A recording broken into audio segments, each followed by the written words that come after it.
տարբեր անտառներ, եթե այսպես ասենք, որոնք որ նոր էին տնկվել, դրանցից մեկը օրինակ այս տաշիրինն էր։ Տաշիրին նոր չէր տնկված։ Տաշիրինը պետք է արդեն անտառը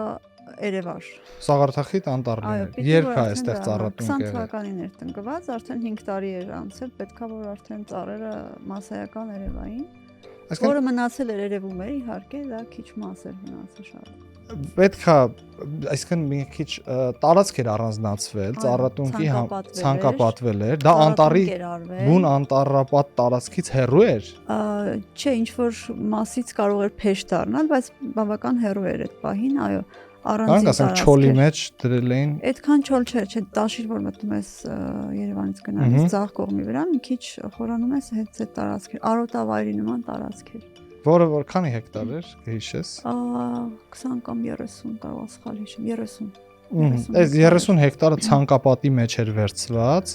եւ ծառեր տնկված։ Եղել է, երբ որ ծառատունկ է արվել, բայց երբ որ մենք գնացինք, ողջ ցանկապատերը պարկած էին,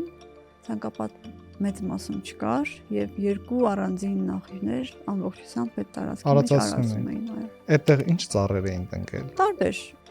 Կեչի, թխկի, հացենի, թփեր չէին, էլի, չէ, հենց ծառեր էին տնկել։ Պիտի ծառ լինեին։ Դա հենց հայ անտառն էր տնկել, ով էր տնկման բում աշխատանք արել։ Դա հայ անտառի տնկման վայրն էր, որ ֆիքսել էինք մենք։